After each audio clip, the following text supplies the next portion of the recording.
حضرت شیخ عبد القادر جیلانی سرکار فرماتے ہیں، جس طرح سورج ایک ہے اور ہر جگہ مشرق میں دیکھا جائے تو ہر انسان یہ سمجھتا ہے کہ میرے سر کے قریب ہے اور یہ سورج میرے قریب ہے اور اس کی چمک دھمک بالکل میرے قریب رہتی ہے۔ اگر مغرب میں دیکھا جائے تو وہی سورج ایک ہی پورے جہان میں وہ گردش کرتا ہے۔ ہر بندہ یہی گمان کرتا ہے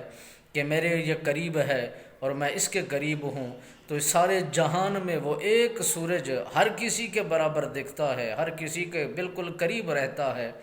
تو میرے شیخ نے فرمایا، جس طرح سورج کے اندر سارے جگ میں پھیلنا دشواری نہیں ہے، سارے جگ اور سارے انسانوں کے برابر رہنا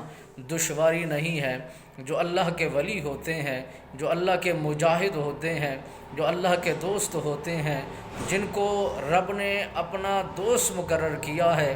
اور انہوں نے دوستی پالنے کی جد و جہد کی ہے، وہ اللہ کے حضور اتنا منصب اور مقام پر ہوتے ہیں۔ اور آپ فرماتے ہیں، جس طرح سورج ہر کسی کو برابر میں دکھتا ہے، اللہ کا ولی بھی ہر کسی کے دلوں میں، ہر کسی کے ذہنوں میں، ہر کسی کے قربت میں رہتا ہے۔ جب انہیں دعوت کی جائے تو وہ بالکل قریب رہتے ہیں اور ان کی دعوت کو جب قبول کرتے ہیں، ان کے لیے کوئی مشکل نہیں ہے ایک وقت میں 70 جگہوں پر حاضر ہو جانا،